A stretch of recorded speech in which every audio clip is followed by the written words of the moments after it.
c'est ce que tu es. Alléluia, merci Papa. Seigneur, nous bénissons ton nom. Seigneur, nous voulons te dire combien nous t'aimons, Seigneur mon Dieu. Papa, nous voulons te dire que sans toi, nous ne sommes rien, nous ne valons rien, nous ne pouvons absolument rien, Papa. Seigneur, nous voulons te dire, oui Seigneur, tu as les paroles de la vie, à qui irions-nous? Seigneur, merci de venir, de parler à nos cœurs, Seigneur, de venir nous transformer, que ce ne soit pas simplement, Seigneur, ce que je vais apporter, ce que tu as mis dans mon cœur, ce ne soit pas simplement de l'information, mais que ça puisse transformer nos cœurs, transformer nos vies, nous changer au plus profond de notre être, merveilleux Saint-Esprit. Seigneur, que la gloire, l'honneur, la puissance te reviennent au nom de Jésus. Amen. Amen. Alléluia. Vous savez, bien-aimés, lorsqu'on examine la vie de notre Seigneur Jésus, on se rend compte de 3 éléments spécifiques. Le Seigneur Jésus, surtout sa vie publique, sa vie privée, c'était la prière, la recherche de son Père et tout. Mais dans sa vie publique, il y a surtout 3 éléments qui revenaient souvent. Jésus prêchait, il enseignait. Jésus guérissait les malades. Jésus chassait les démons. Est-ce que vous êtes d'accord avec moi? Quand on lit les évangiles, c'est ce qu'on voit ressortir le plus souvent. Et le Seigneur nous a clairement montré sa mission dans Luc 4, verset 18-19, lorsqu'il dit « L'Esprit du Seigneur est sur moi. L'Esprit du Seigneur est sur moi parce qu'il m'a oint pour annoncer quoi? Une bonne nouvelle. Et aux pauvres, il m'a envoyé pour guérir ceux qui ont le cœur brisé, pour proclamer aux captifs la délivrance et aux aveugles le recouvrement de la vue, pour renvoyer libres les opprimés, pour publier une année de grâce du Seigneur. » Donc il déclarait sa mission. Il dit « C'est ce pourquoi je suis sur la terre. » Voilà pourquoi le Seigneur, et on a tous une mission, bien-aimée. On n'est pas venu pour regarder la neige tomber. On n'est pas venu pour aller à la plage ou s'amuser simplement. On a tous une mission sur cette terre. Et le Seigneur Jésus lui-même, lorsqu'il a envoyé ses disciples, leur a dit, en Matthieu 10, on le trouve dans Luc 10 aussi, il a dit « Allez prêcher et dites le royaume des cieux est proche. Guérissez les malades. » Il dit « Va guérir les malades. » Il t'a donné ce pouvoir, cette capacité. Il dit « Guérissez les malades. Ressuscitez les morts, purifiez les lépreux, chassez les démons. » Vous avez reçu gratuitement, donné gratuitement. Et malheureusement, aujourd'hui, bien-aimés, on ne fait qu'enseigner. Mais les 2 autres aspects de la vie de Jésus, où sont-ils? On ne fait que prêcher. On ne fait que avoir des discours de rhétorique, de théologie. On prend notre temps sur plein de choses. Mais le Seigneur, il y a d'autres aspects aussi qui sont importants. Nous guérissons rarement les malades, nous voyons rarement des guérisons malheureusement, en fonction de certains milieux, certains domaines, nous chassons rarement les démons. On ne croit même plus qu'il y a des démons, que ça existe. Et pourtant, il y a un monde spirituel, bien-aimé. Il y a un monde spirituel. Le spirituel est encore plus réel que le naturel, que le physique.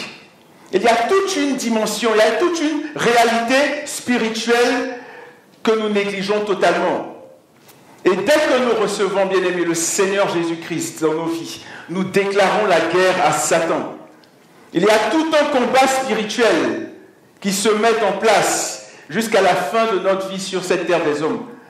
Et c'est ce que le Seigneur, le Saint-Esprit, m'a mis à cœur d'apporter ce matin, d'apporter aujourd'hui. Nous allons commencer. Je vais inviter mon épouse. Est-ce que tu peux venir, s'il te plaît? La parole de Dieu dit, vous ne serez qu'une seule chair. Je vais inviter mon épouse. Est-ce que tu pourrais venir nous lire? Je pense qu'il a activé ce micro-là. Mon frère Joël. Est-ce que tu peux lire, s'il te plaît, Éphésiens 6? Est-ce que vous pouvez tourner tous avec nous? En Éphésiens 6, du verset 10 au verset 20. Au reste, fortifiez-vous dans le Seigneur et par sa force toute puissante. Revêtez-vous de toutes les armes de Dieu afin de pouvoir tenir ferme contre les ruses du diable. Car nous n'avons pas à lutter contre la chair et le sang, mais contre les dominations, contre les autorités, contre les princes de ce monde de ténèbres, contre les esprits méchants dans les lieux célestes. C'est pourquoi prenez toutes les armes de Dieu, afin de pouvoir résister dans le mauvais jour et tenir ferme après avoir tout surmonté. Tenez donc ferme, ayez à vos reins la vérité pour ceinture, revêtez la cuirasse de la justice, mettez pour chaussure à vos pieds le zèle que donne l'évangile de paix. Prenez par-dessus tout cela le bouclier de la foi, avec lequel vous pourrez tous les traits enflammés du mal. Prenez aussi le casque du salut et l'épée de l'Esprit qui est la parole de Dieu. Faites en tout temps par l'Esprit toutes sortes de prières et de supplications. Veillez à cela avec une entière persévérance et priez pour tous les saints. Priez pour moi, afin qu'il me soit donné, quand j'ouvre la bouche, de faire connaître hardiment et librement le mystère de l'Évangile, pour lequel je suis ambassadeur dans les chaînes, et que j'en parle avec assurance, comme je dois en parler. Amen. Amen, amen, merci beaucoup. Amen. Alléluia. Donc le titre de notre message ce matin, c'est « Revêt les armes de Dieu ». Revêt les armes de Dieu. Ce matin, nous allons voir, bien-aimés, que nous sommes fortement invités, non seulement à nous fortifier dans le Seigneur, en nous revêtant de ses armes. Nous allons également voir que ces armes dont nous devons nous revêtir sont assez spéciales, elles sont assez particulières. Et une de ces armes, notamment, devrait faire l'objet d'une attention assez particulière de notre part. Est-ce que vous êtes toujours avec moi ce matin? Oui, nous sommes fortement invités à nous fortifier dans le Seigneur, en nous revêtant de ses armes. Et la parole de Dieu nous dit, le verset 10, nous dit « Au reste, fortifiez-vous dans le Seigneur et par sa force toute puissante. » Et se fortifier signifie devenir fort, devenir plus résistant, recevoir de la force augmentée, en force, être rempli de force et de puissance.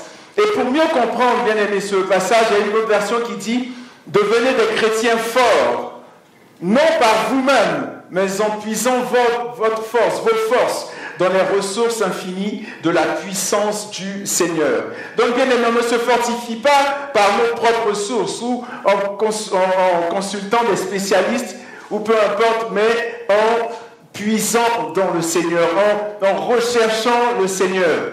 Et comment ça se fait? C'est en nous confiant en lui. C'est en nous abandonnant totalement au Seigneur. C'est en lui remettant notre sort. Vous savez, souvent on pense qu'on est fort, on pense qu'on est capable. Il y a ce passage de 2 Corinthiens 3,5 qui dit « Ce n'est pas à dire que nous soyons par nous-mêmes capables de concevoir quelque chose comme venant de nous-mêmes. Notre capacité vient au contraire de l'Éternel. C'est en lui que nous trouvons notre force, c'est en lui que nous trouvons notre joie, c'est en lui que nous trouvons notre refuge. Amen. Et il y a différentes personnes qui se sont fortifiées dans le Seigneur. On a par exemple Josué. Josué qui était découragé, il ne savait plus quoi faire juste avant d'entrer dans la terre promise. Et Dieu lui-même est venu lui dire, Josué, je vais te fortifier. Est-ce que c'est ce que Dieu lui a dit? Non, Dieu ne lui a pas dit ça. Dieu lui a dit, Josué mon fils, fortifie-toi et prends courage. Parce que Dieu lui a donné la force, la capacité de se fortifier lui-même. Dieu lui a dit, fortifie-toi. Et ce matin, le Seigneur te dit, fortifie-toi mon frère, fortifie-toi ma soeur. Quelle que soit la situation que tu vis en ce moment, le Seigneur te dit, fortifie-toi.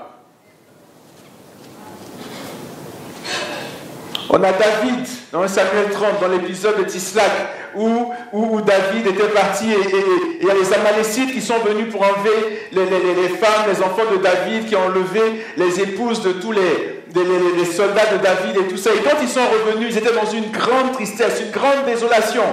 On nous dit David fut dans une grande angoisse, car le peuple à un moment parlait. Ils ont tous pleuré ensemble et à un moment, le peuple l'a laissé tout seul. Et on nous dit, le peuple fut dans une grande angoisse. David fut dans une grande angoisse, car le peuple parlait de le lapider. Parce que tous avaient de l'amertume dans le cœur. Tous avaient de l'amertume dans l'âme.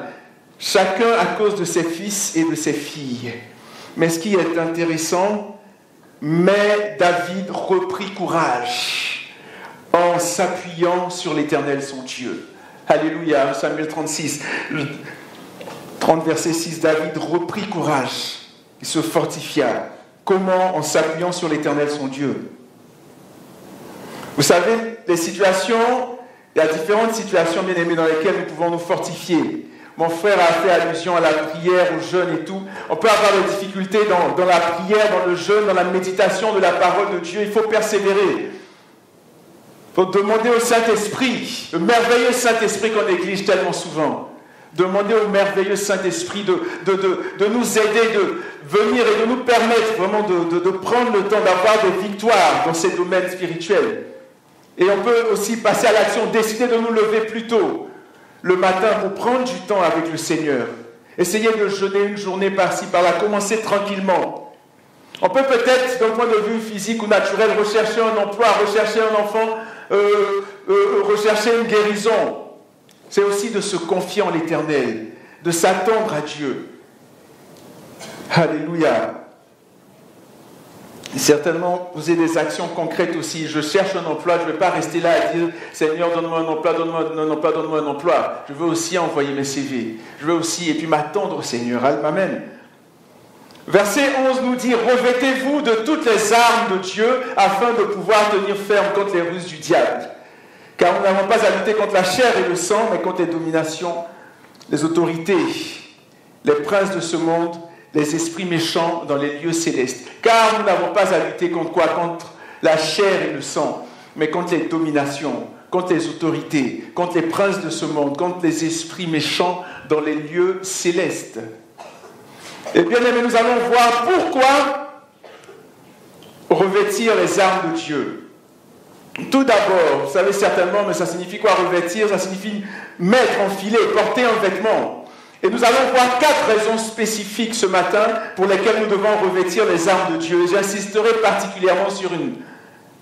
La première raison, on le voit dans le texte, c'est afin de pouvoir tenir ferme contre les ruses du diable.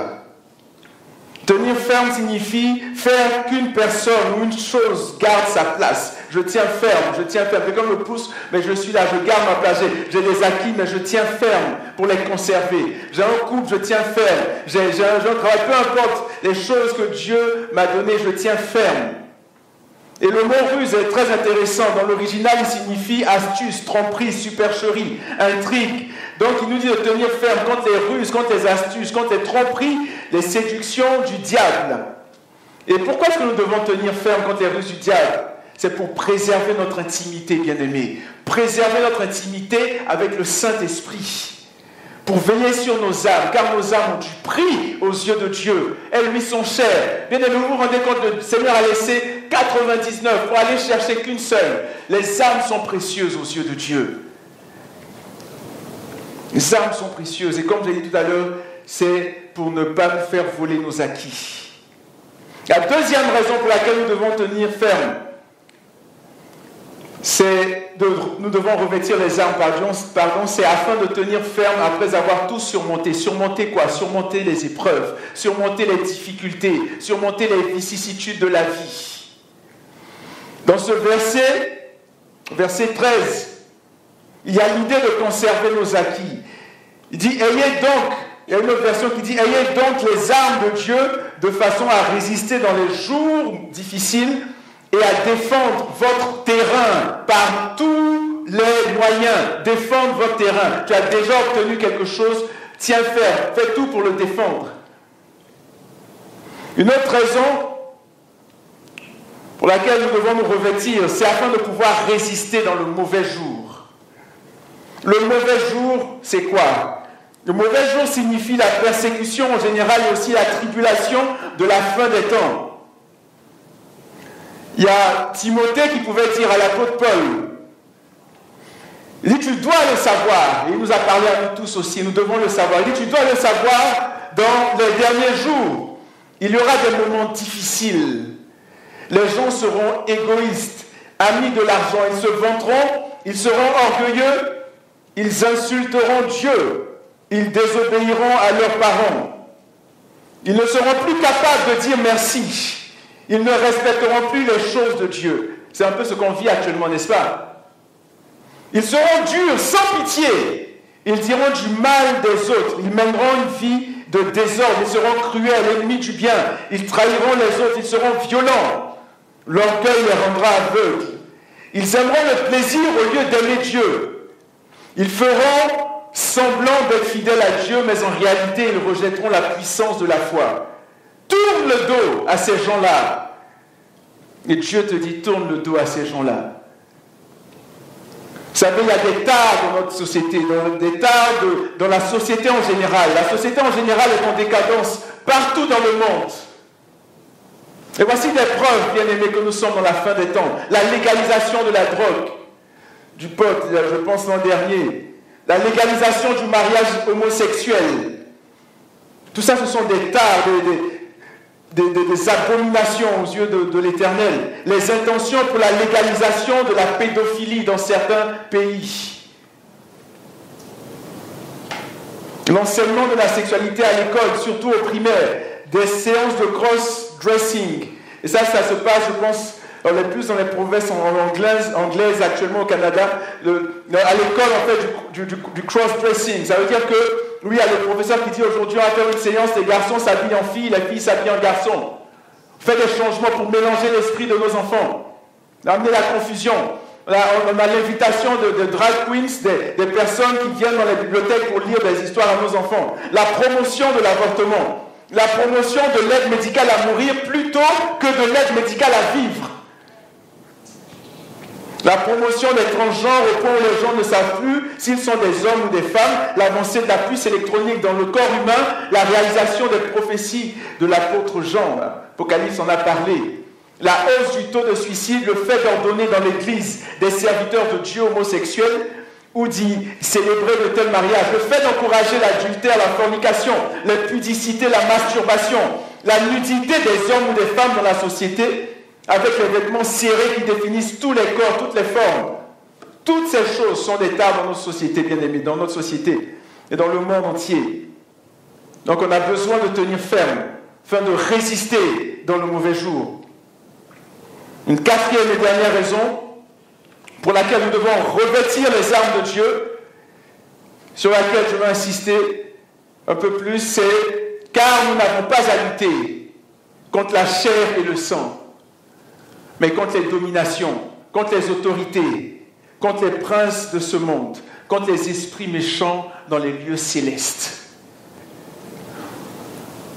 Nous devons savoir, bien aimés, que derrière les animosités, les méchancetés, les persécutions, les hostilités des hommes contre les chrétiens, et parmi les chrétiens eux-mêmes, se cachent toujours des puissances démoniaques. Quand une personne nous blesse, nous accuse, nous fait du mal, une personne proche ou pas, n'essayons pas de nous battre contre elle. Sachons qu'elle est certainement sous l'emprise d'un mauvais esprit, il y a un esprit derrière. Nous ne devons absolument pas négliger la dimension spirituelle, bien-aimée. Frères et sœurs, nous avons à lutter contre les puissances occultes, contre une organisation spirituelle satanique, contre les dictateurs invisibles qui, dans les ténèbres, veulent contrôler et régir notre monde, contre la légion des esprits démoniaques dans les sphères surnaturelles, véritables agents du quartier général du mal. Notre victoire, bien-aimés, est assurée par notre Seigneur Jésus-Christ.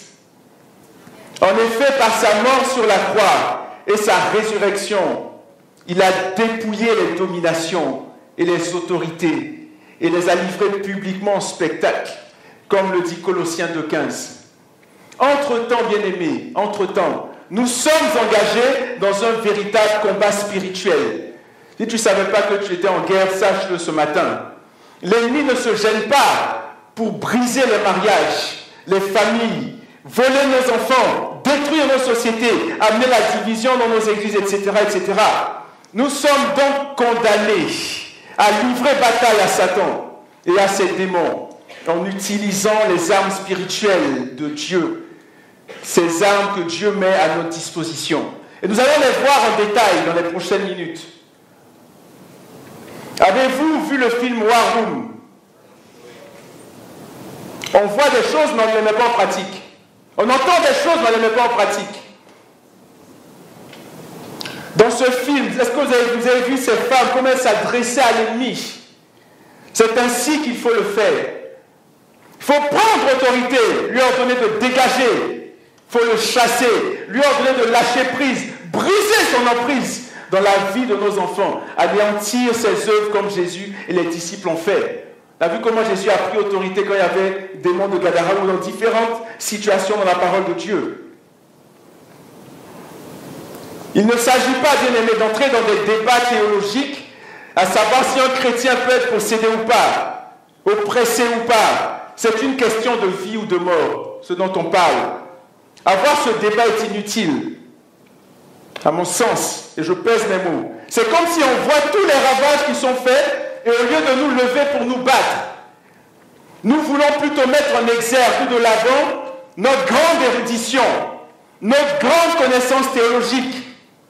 Pendant ce temps, l'ennemi est en train de se moquer de nous et continue ses ravages. Bien-aimés, il faut combattre. Ces armes, bien-aimés, ces armes dont nous devons nous revêtir sont assez spéciales. On a vu qu'on a été encouragé non seulement à les revêtir, à les porter, mais ces armes qu'on va décrire maintenant sont spéciales. Et il y a une en particulier qui devrait faire l'objet de notre attention. Et on va en parler. Vous savez, dans la vie en général, une arme, c'est quoi? C'est un instrument, c'est un appareil, un engin qui sert non seulement à attaquer, mais aussi à nous défendre. Donc il y a le volet, le fait d'être une arme offensive ou une arme défensive. Et dans l'original, c'est intéressant, c'est le mot panoplia qui est utilisé pour arme. D'où vient en français le mot panoplie? Et panoplia signifie, c'est vraiment tout le nécessaire. Ce que ça signifie, c'est une armure complète, un ensemble complet d'armures défensives et offensives, c'est-à-dire tout le nécessaire pour mener une guerre réussie, pour la réussite d'une guerre. C'est toutes les ressources que le Seigneur donne aux croyants afin qu'ils puissent mener avec succès une guerre spirituelle. De cette façon, les chrétiens ne se battent pas pour la victoire, mais ils se battent dans sa victoire, dans la victoire de Dieu, parce que nous avons déjà eu la victoire à la croix. Amen. Et en anglais, ça se dit bien, not for victory, but from victory. Alléluia, from his victory. Vous savez, dans la Bible, plusieurs passages parlent de ces armes de différentes façons. On parle par exemple des armes de lumière. Dans Romains 13:12, on nous dit, la nuit est avancée, le jour approche, dépouillons-nous donc des œuvres des ténèbres et revêtons les armes de lumière. On nous parle des armes puissantes. En 2 Corinthiens 10, 3 à 5, on dit, si nous marchons dans la chair, nous ne combattons pas selon la chair. Mais les armes, car les armes avec lesquelles nous combattons ne sont pas charnelles, mais elles sont puissantes par la vertu de Dieu pour renverser les forteresses. Nous renversons les raisonnements et toute hauteur qui s'élève contre la connaissance de Dieu, et nous amenons quoi? Nous amenons toute pensée captive à l'obéissance de Christ. À ce passage en 2 Corinthiens 6, 4 à 7, qui parle des armes offensives et défensives de la justice. Donc en gros, on va rentrer dans le vif du sujet. On va commencer par la première arme qui est écrite ici. Verset 14. Tenez donc ferme, ayez à vos reins la ceinture pour vérité. Est-ce que des gens ont porté les ceintures ce matin? Tenez à vos reins la ceinture pour la vérité. Il y a Jean Chrysostome, un des pères de l'église grecque, qui a dit « L'apôtre commence par ceindre ce combattant qui par nature laisse traîner sur la terre et flotter à tout vent ses désirs et ses pensées. La ceinture remet tout en ordre afin qu'il puisse courir librement. » Et pendant que je priais, je préparais ce message et tout, le Seigneur m'a donné une image. Et l'image que j'ai reçue, c'est que cette ceinture, c'est comme si c'était véritablement une ceinture divine. Et cette ceinture autour de la taille, qu'on mettait autour de la taille, cette ceinture spirituelle. Et lorsqu'on la mettait en tant que chrétien, et qu'il nous arrivait de mentir, c'est comme si cette ceinture nous serrait, c'est comme s'il y avait une alerte spirituellement. Et vous savez, dans le royaume de Dieu, tout est animé, tout est vivant, tout prend vie. Et c'est important, Jésus, de le serrer dans nos bras, de le serrer dans nos cœurs. Jésus lui-même dit, je suis le chemin, la vérité et la vie. Nul ne vient au Père que par moi. Il est la vérité. Alléluia. Vous savez, cette arme, la ceinture de la vérité, est primordiale pour l'adoration. La parole de Dieu nous dit, Dieu est esprit et il faut que ceux qui l'adorent comment? En esprit et en vérité. La vérité. Alléluia. Les gens voyaient dans la vie de notre Seigneur Jésus. À un moment, les gens sont venus pour piéger Jésus et pour lui demander, oui, cette pièce-là, est-ce que c'est par rapport à César ou quoi que ce soit? Et les gens, dans leur introduction, quand ils sont venus parler à Jésus, ils ont dit, Maître, nous savons que tu es vrai et que tu ne t'inquiètes de personne, car tu ne regardes pas à l'apparence des hommes et tu enseignes la voie de Dieu selon la vérité. Est-il permis ou non de payer le tribut à César? Vous voyez le témoignage que les gens ont donné de Jésus. Il dit, nous savons que tu ne regardes pas à l'apparence des hommes, tu enseignes la voie de Dieu selon la vérité. Marc 12, 14. Et tous les jours donc, mes frères et sœurs, marchons dans la vérité. Tous les jours de nos vies. Prenons du temps dans la parole de Dieu et avec Jésus, afin que cette vérité soit bien formée en nous. On peut même dire, quand on prie, je mets la ceinture de vérité. Alléluia. Dans le nom de Jésus, je me ceins de la ceinture de vérité. Je vous donne un témoignage personnel. En décembre 2019, au travail, on m'a demandé de mentir à notre client au travail. Et le Saint-Esprit, par sa grâce, m'a donné la force de refuser. Grâce à lui, j'ai pu tenir ferme et dire aux personnes qui me demandaient de mentir, leur ai dit, n'en est pas question. Quelles que soient les conséquences, ça vienne quelles que soient les conséquences sur ma famille ou sur moi, je ne mentirai pas. Et par la grâce de Dieu, la firme s'est ravisée et a dit, ok, on va dire la vérité. Bien-aimés, peu importe le prix, tenons ferme. La justice. Revêtez la cuirasse de la justice. La cuirasse qu'on met sur la poitrine, physiquement, elle protège contre les coups mortels. Elle protège les organes vitaux dans le cœur. Spirituellement, la justice protège notre cœur spirituel, le gardant pur et saint. L'apôtre Paul s'en revêtait tous les jours.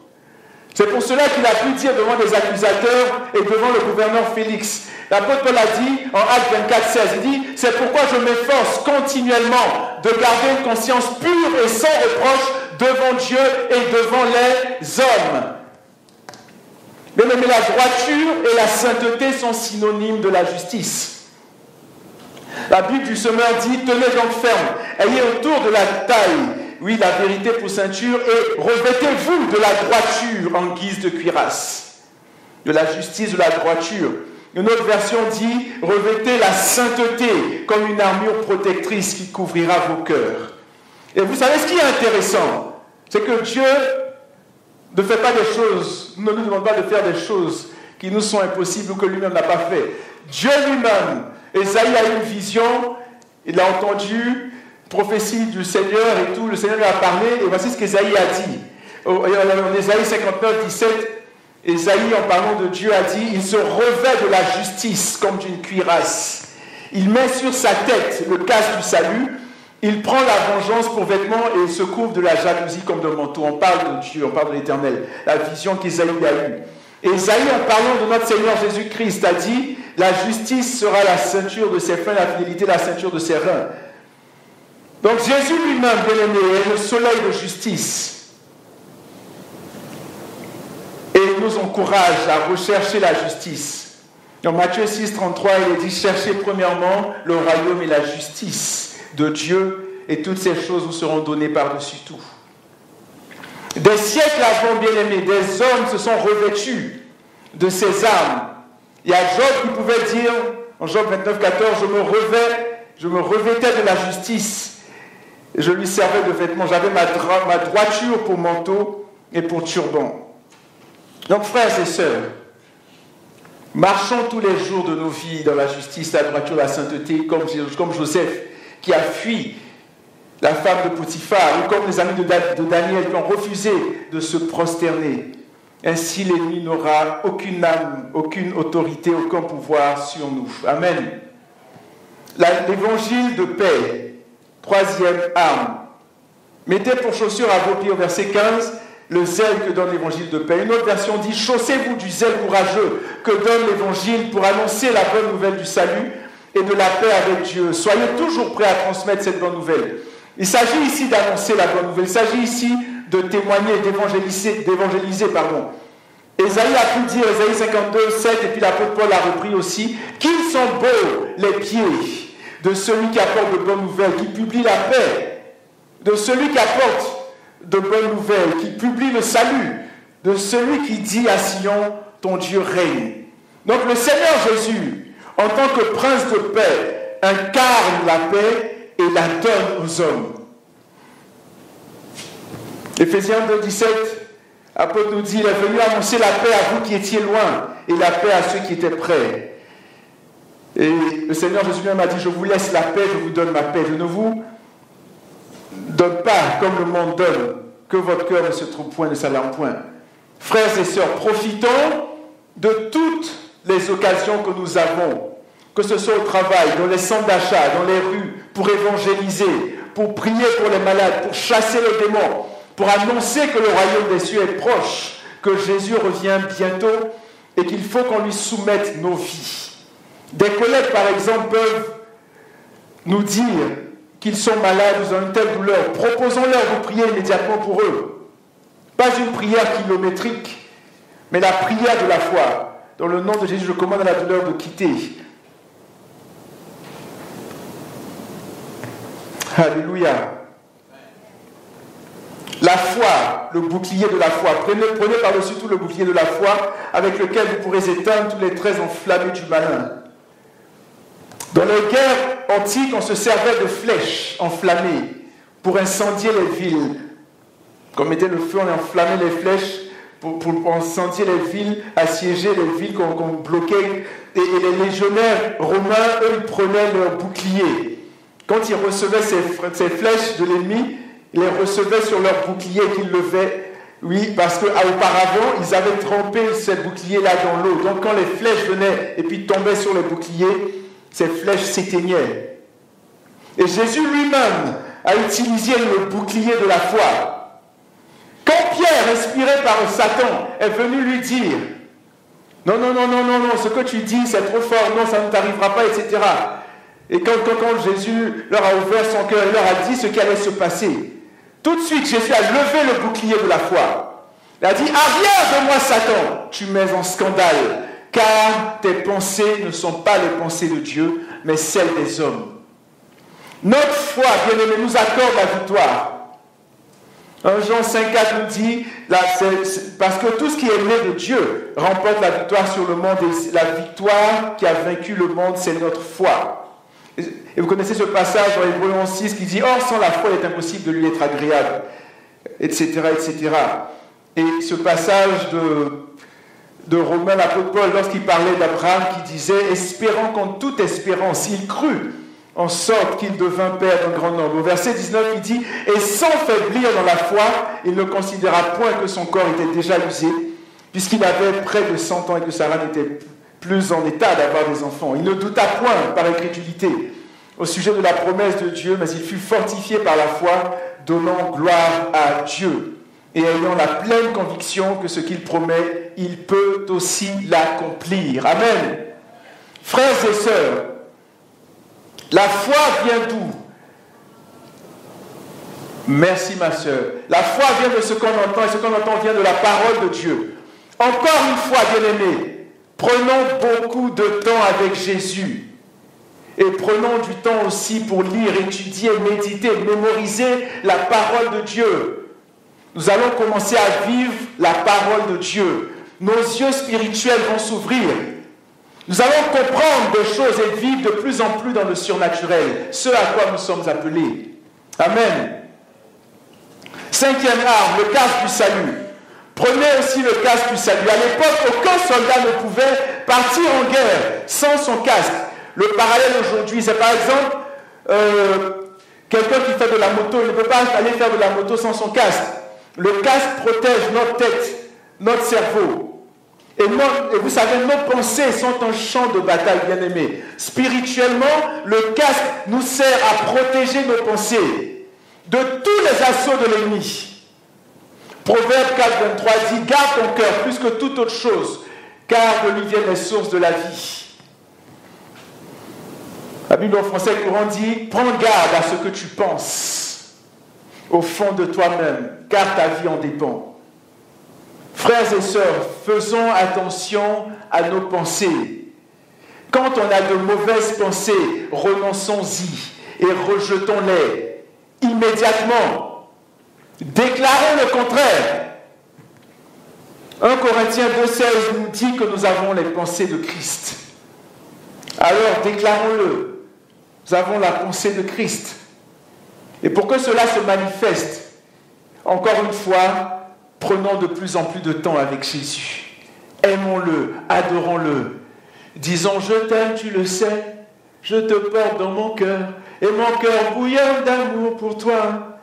Tu es mon yayaï. Aimons Jésus, aimons-le. Prenons du temps avec Jésus. Moins de temps sur les réseaux sociaux, moins de temps sur Netflix, sur Facebook, toutes ces choses-là. Prenons du temps avec Jésus. Avec le Saint-Esprit. Avec notre merveilleux Papa. Bien-aimés, je nous encourage, je dis nous, c'est nous tous, mais je nous encourage aussi à prendre ce différents versets, mais ce verset de Paul là, dans 2 Corinthiens 10, 3 à 5, où il dit, si nous marchons dans la chair, nous ne combattons pas selon la chair. Car les armes avec lesquelles nous combattons ne sont pas charnelles, mais elles sont puissantes par la vertu de Dieu pour renverser les forteresses. Nous renversons les raisonnements et toute hauteur qui s'élève contre la connaissance de Dieu et nous amenons toute pensée captive à l'obéissance de Christ. Donc lorsque tu te lèves tôt le matin, tu es dans ta chambre et puis tu es en train de prier. Oh Seigneur Jésus, je déclare dans le nom de Jésus, Seigneur, que je me revêt de tes armes, Papa. Seigneur, j'amène toute pensée captive à l'obéissance de Christ. Seigneur, mes pensées, je les amène à t'obéir. Seigneur, j'amène toute pensée captive, les pensées de mes enfants, oui, captive à ton obéissance. Je déclare qu'ils t'obéissent. Je déclare qu'ils marchent dans tes voies. Les pensées de mon épouse, de mes frères et sœurs, Seigneur, dans le nom puissant de Jésus. Alléluia. Amen. Recété. Merci Jésus. La parole de Dieu, l'épée de l'esprit. Jésus s'en est servi à maintes reprises quand il était sur la terre. Face à Satan, dans Matthieu 4, lorsque l'ennemi est venu le tenter, qu'a fait Jésus? Il a manié l'épée de l'esprit.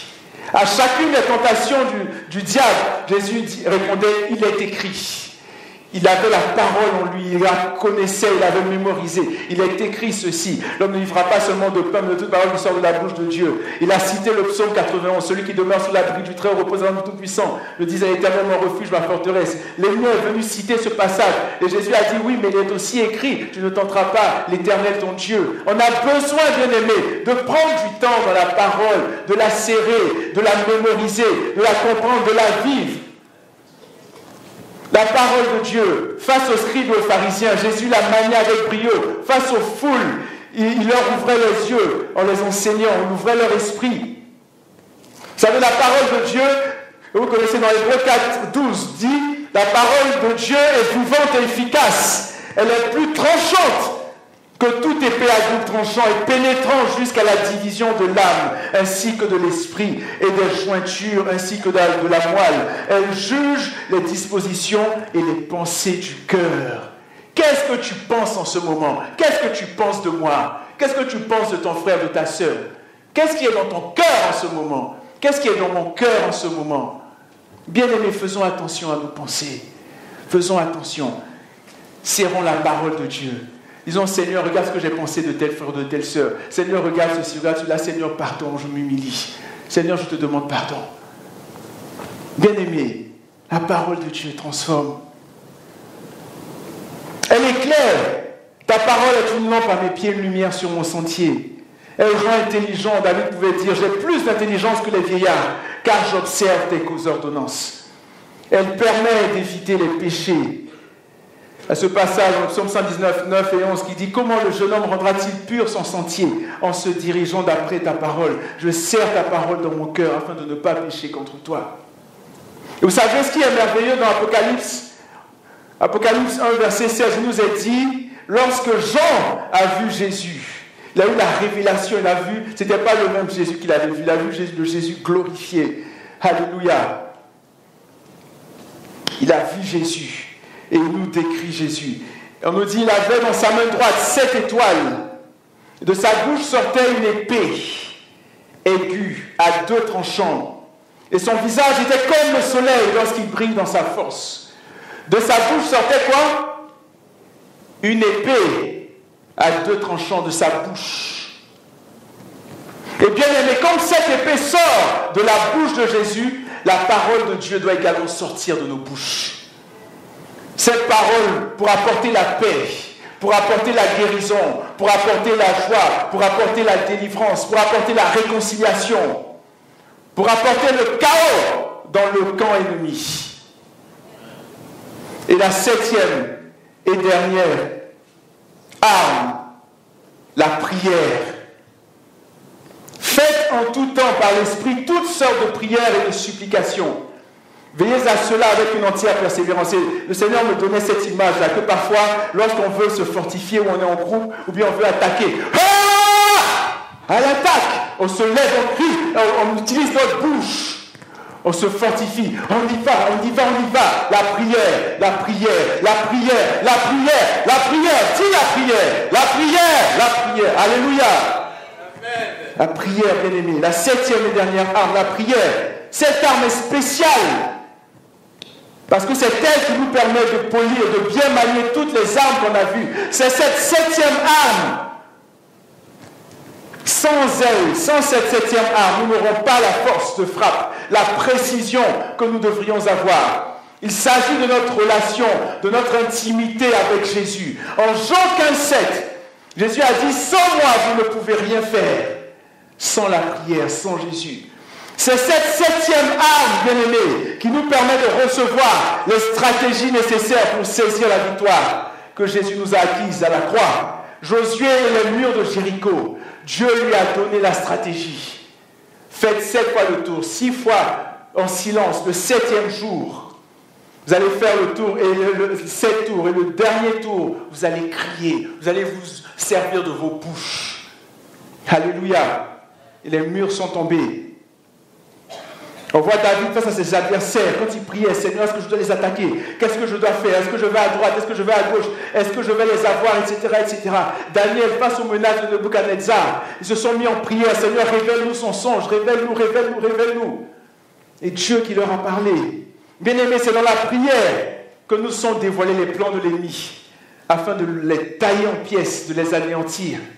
C'est dans la prière que vont se prendre des décisions importantes, qui vont avoir un impact éternel. Notre Seigneur Jésus a passé la nuit en prière avant de choisir ses disciples. Combien de temps est-ce que nous passons en prière pour prendre des décisions importantes? C'est dans la prière que notre merveilleux Papa nous étire, nous façonne, nous dépouille, nous transforme avec le Saint-Esprit. Cette arme, bien-aimée, doit être utilisée en tout temps. Faites en tout temps par l'Esprit toutes sortes de prières. Bien-aimés, c'est un combat. L'apôtre Paul a pu dire aux Colossiens 4, verset 12, l'apôtre Paul disait, Épaphras, qui est des vôtres, vous salue. Serviteur de Jésus-Christ, il ne cesse de combattre pour vous dans ses prières. C'est un combat. Il ne cesse de combattre pour vous, afin que, parfait et pleinement persuadé, vous persistiez dans une entière soumission à la volonté de Dieu. Bien-aimés, on doit persévérer dans la prière. Percez et vous verrez. Percez, vous verrez. Percez, vous verrez. Continuez à percer, percez, percez. Persévère, peu importe les épreuves, peu importe les difficultés, peu importe les problèmes. Même si tout est noir, tout est chaotique, peu importe.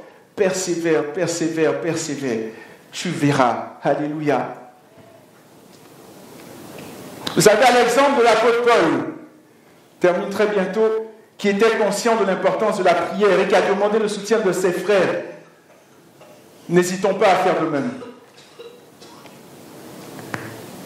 L'apôtre Paul a dit, au verset 19, il dit, priez pour moi, afin qu'il me soit donné, quand j'ouvre la bouche, de faire connaître hardiment et librement le mystère de l'Évangile, pour lequel je suis ambassadeur dans les chaînes, et que j'en parle avec assurance comme je dois en parler.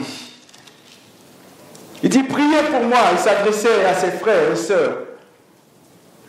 Paul n'a pas considéré son expérience. Il avait des expériences extraordinaires avec le Saint-Esprit.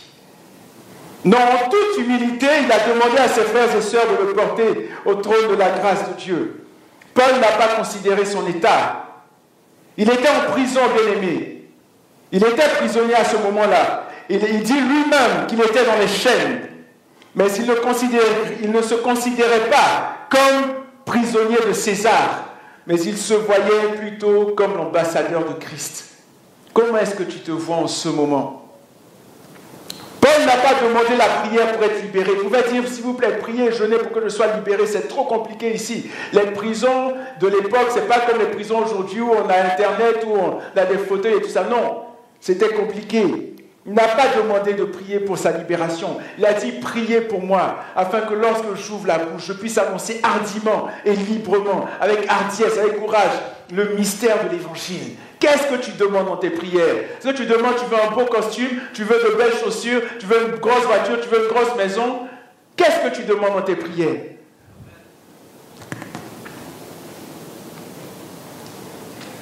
Bien-aimés, ayons la perspective, la vision de Dieu. Et comment la voir? Encore une fois, en prenant du temps avec lui, en prenant du temps avec Jésus, temps dans sa présence. Quelles que soient les épreuves, prions, prions, prions et demandons également le soutien, l'intercession de nos frères.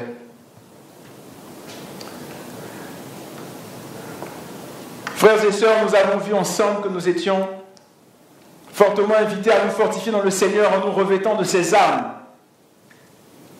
Nous avons également vu que ces armes dont nous devions nous revêtir étaient très spéciales. Et nous nous sommes un peu plus attardés sur la 7e arme, la prière. Et en conclusion, bien aimés, faisons comme Jésus, qui se revêtait tous les jours de toutes ces armes, et qui est d'une certaine façon, lui-même, ses armes. En effet, en Romains 13, 14, Paul a dit aux Romains et nous dit à nous aussi, il dit, mais revêtez-vous du Seigneur Jésus-Christ et n'ayez pas soin de la chair pour en satisfaire les convoitises. Bien-aimés, ne soyons pas une pâle copie de Jésus. Soyons véritablement un copier-coller de Jésus. Jésus revient bientôt, très très très bientôt. Dans quel état va-t-il nous trouver? Serons-nous en train de veiller, de persévérer, de combattre, ou serons-nous en train de dormir, de nous amuser, de critiquer, d'insulter, de calomnier? Serons-nous en train de travailler au projet de Dieu ou à nos propres projets? Bien-aimés, revêtons-nous des armes de Dieu afin de tenir ferme, tenir ferme, tenir ferme. Que Dieu nous bénisse. Amen. Applaudissements.